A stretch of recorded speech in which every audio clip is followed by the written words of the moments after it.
بسم اللہ الرحمن الرحیم۔ السلام علیکم۔ مکتب ٹی وی دیکھنے والوں کو نئی ویڈیو میں خوش آمدید کہتے ہیں۔ دوستو، اللہ تبارک و تعالی نے اپنے تمام تر انبیاء کرام کو بہت سارے معجزات سے نوازا، لیکن جب اللہ تبارک و تعالی نے اپنے پیارے محبوب حضرت محمد مصطفیٰ صلی اللہ علیہ وآلہ وسلم کو اس دنیا میں جلوہ گر فرمایا تو ان کی ذات کو سراپا معجزہ بنا دیا، اور آپ صلی اللہ علیہ وآلہ وسلم کو ایسے معجزات عطا فرمائے گئے کہ جن کی کوئی مثال نہیں ملتی۔ ان تمام تر معجزات میں سے واقعہ معراج حضور اکرم صلی اللہ علیہ وآلہ وسلم کا ایک ایسا معجزہ ہے جو تاریخ نبوت میں کسی کو نہیں عطا کیا گیا، اور اس معجزے کے اندر آپ صلی اللہ علیہ وآلہ وسلم کو ایسا سفر کروایا گیا کہ ایسا سفر کائنات میں کسی کو نہیں کروایا گیا۔ دوستو، آج کی اس ویڈیو میں ہم آپ کو بتائیں گے کہ واقعہ معراج کیا ہے، اور واقعہ معراج کیوں پیش آیا، اور حضور اکرم صلی اللہ علیہ وآلہ وسلم کو معراج کیوں کروائی گئی، اور معراج کا سفر حضور اکرم صلی اللہ علیہ وآلہ وسلم نے کتنے وقت میں کیا، اور اس سفر کے دوران حضور اکرم صلی اللہ علیہ وآلہ وسلم کہاں کہاں تشریف لے گئے، اور پھر حضور اکرم صلی اللہ علیہ وآلہ وسلم نے اللہ تبارک و تعالیٰ کی پاک ذات کا دیدار کیسے کیا، اور اللہ تبارک و تعالیٰ کو کس طرح دیکھا، اور اللہ تبارک و تعالیٰ نے اپنے محبوب کو اس ملاقات کے اندر کون سا تحفہ عطا فرمایا۔ دوستو، ان تمام تر سوالات کے جوابات قرآن و حدیث کی روشنی میں آج کی اس ویڈیو میں ہم آپ کو بتائیں گے، لہٰذا آپ سے گزارش ہے کہ ہماری اس ویڈیو کو اینڈ تک ضرور دیکھیے گا۔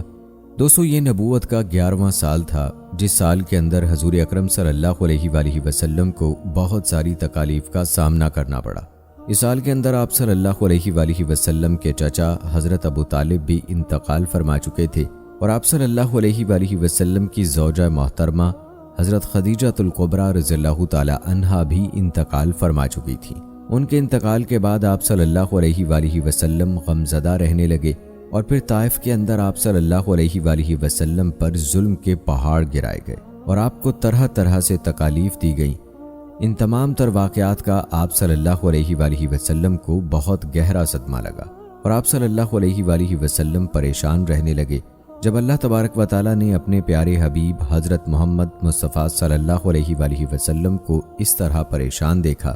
تو اللہ تبارک و تعالیٰ نے اپنے پیارے محبوب حضرت محمد مصطفیٰ صلی اللہ علیہ وآلہ وسلم کی زندگی میں خوشیاں لانے کا ارادہ فرمایا۔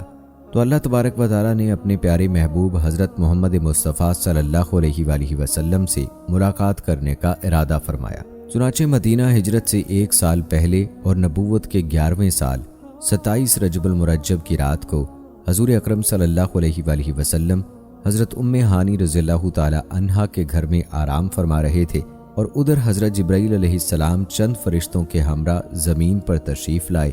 دیکھتے ہی دیکھتے کمرے کی چھت پھٹی، اور حضرت جبرائیل علیہ السلام حضور اکرم صلی اللہ علیہ وآلہ وسلم کی خدمت میں پیش ہو گئے۔ جب حضرت جبرائیل علیہ السلام حضور اکرم صلی اللہ علیہ وآلہ وسلم کے کمرے میں داخل ہوئے تو آپ صلی اللہ علیہ وآلہ وسلم آرام فرما رہے تھے۔ آپ صلی اللہ علیہ وآلہ وسلم کو جگانے کے لیے حضرت جبرائیل علیہ السلام نے اپنے کافوری ہونٹوں سے حضور اکرم صلی اللہ علیہ وآلہ وسلم کے قدموں پر بوسہ دیا تو آپ صلی اللہ علیہ وآلہ وسلم بیدار ہو گئے۔ اس کے بعد آپ صلی اللہ علیہ وآلہ وسلم کو مسجد الحرام میں لایا گیا، اور وہاں پر آپ کو لٹا دیا گیا۔ اس وقت آپ صلی اللہ علیہ وآلہ وسلم کے سینے مبارک کو کھولا گیا اور شق صدر کیا گیا۔ آپ صلی اللہ علیہ وآلہ وسلم کے سینہ مبارک کو کھول کر آب زمزم سے دھویا گیا، اور اس کو ایمان و حکمت کے نور سے بھر دیا گیا۔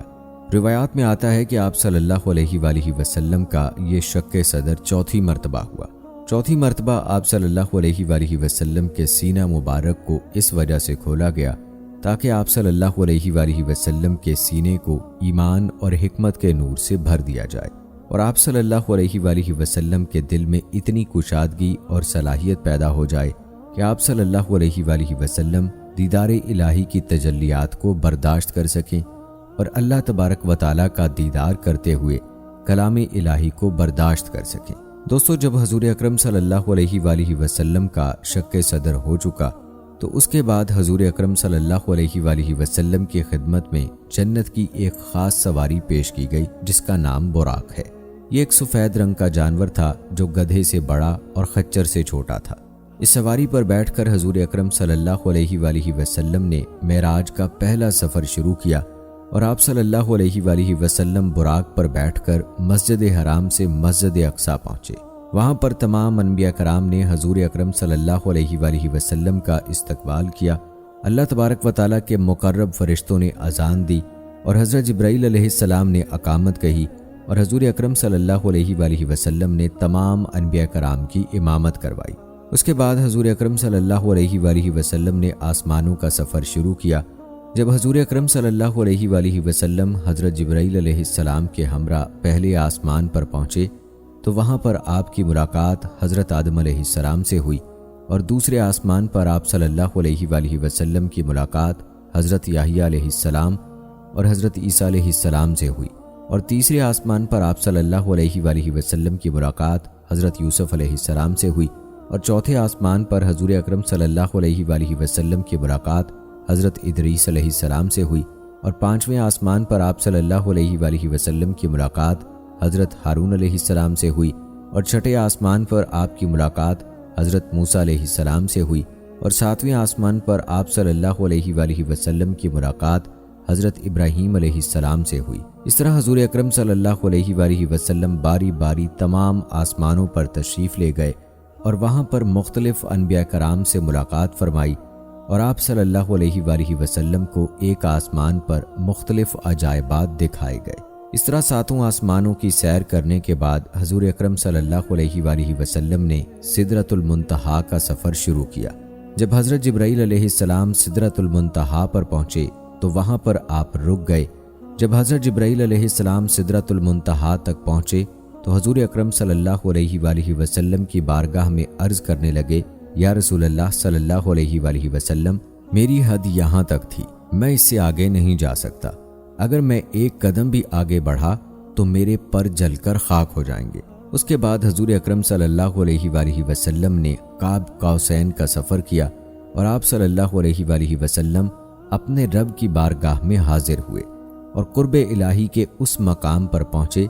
جہاں پر کوئی بھی نہ پہنچ سکا۔ اس طرح اللہ تبارک و تعالیٰ کی بارگاہ میں پہنچنے کے بعد حضور اکرم صلی اللہ علیہ وآلہ وسلم پر خاص فضل و کرم ہوا اور آپ صلی اللہ علیہ وآلہ وسلم نے اپنی مبارک آنکھوں سے اپنے پیارے رب اللہ تبارک و تعالیٰ کی ذات کا دیدار کیا اور اللہ تبارک و تعالیٰ کی پاک ذات سے ہم کلامی کا شرف حاصل ہوا۔ اللہ تبارک و تعالیٰ نے اپنے پیارے حبیب حضرت محمد صلی اللہ علیہ وآلہ وسلم کو بہت سارے انعامات سے نوازا اور آپ صلی اللہ علیہ وآلہ وسلم کو 50 نمازوں کا تحفہ بھی عطا فرمایا، جو کہ بعد میں کم ہو کر 5 نمازیں رہ گئیں، اور شب معراج کی رات حضور اکرم صلی اللہ علیہ وآلہ وسلم کو جنت اور جہنم کی سیر کرائی گئی۔ دوستو، اس سفر کے بعد حضور اکرم صلی اللہ علیہ وآلہ وسلم دوبارہ دنیا میں تشریف لے آئے۔ اس سفر کے دوران حضور اکرم صلی اللہ علیہ وآلہ وسلم نے 5 سواریوں کا استعمال فرمایا۔ مسجد الحرام سے بیت المقدس تک حضور اکرم صلی اللہ علیہ وآلہ وسلم نے براق پر سفر فرمایا، اور بیت المقدس سے پہلے آسمان تک حضور اکرم صلی اللہ علیہ وآلہ وسلم نے نور کی سیڑھیوں کے ذریعے سفر فرمایا، اور پھر پہلے آسمان سے لے کر 7ویں آسمان تک فرشتوں کے بازوؤں پر سفر فرمایا، اور 7ویں آسمان سے لے کر سدرۃ المنتہا تک حضرت جبرائیل علیہ السلام کے بازوؤں پر سفر فرمایا، اور سدرۃ المنتہا سے لے کر قاب قوسین تک زخرف پر سفر فرمایا، پھر اللہ تعالیٰ کی بارگاہ میں حاضر ہوئے۔ دوستو، حضور اکرم صلی اللہ علیہ وآلہ وسلم کی شان اور معجزہ یہ تھا کہ آپ صلی اللہ علیہ وآلہ وسلم نے ہزاروں سالوں کا سفر چند لمحوں کے اندر طے فرمایا، اور جب آپ صلی اللہ علیہ وآلہ وسلم معراج سے گھر واپس تشریف لائے تو آپ صلی اللہ علیہ وآلہ وسلم کے دروازوں کی کنڈی اسی طرح ہل رہی تھی، اور آپ صلی اللہ علیہ وآلہ وسلم کا بستر مبارک اسی طرح گرم تھا، اور آپ صلی اللہ علیہ وآلہ وسلم کے وضو کا پانی اسی طرح جاری تھا۔ معراج کے سفر میں اللہ تبارک و تعالیٰ نے اپنے پیارے محبوب حضرت محمد مصطفیٰ صلی اللہ علیہ وآلہ وسلم کو اس کی امت کے لیے ایک خوبصورت تحفہ عطا فرمایا، اور وہ تھا 5 نمازیں جو کہ ہر مسلمان پر فرض ہیں، اور نماز کو حضور اکرم صلی اللہ علیہ وآلہ وسلم نے مومن کی معراج قرار دیا ہے۔ جس طرح حضور اکرم صلی اللہ علیہ وآلہ وسلم اللہ تبارک و تعالیٰ کے خاص قرب میں تشریف لے گئے، اسی طرح ہر مسلمان نماز کے اندر اللہ تبارک و تعالیٰ کا خاص قرب حاصل کر پاتا ہے۔ اللہ تبارک و تعالیٰ سے دعا ہے کہ اللہ تعالیٰ ہمیں 5 وقت کی باجماعت نماز پڑھنے کی توفیق عطا فرمائے، آمین یا رب العالمین۔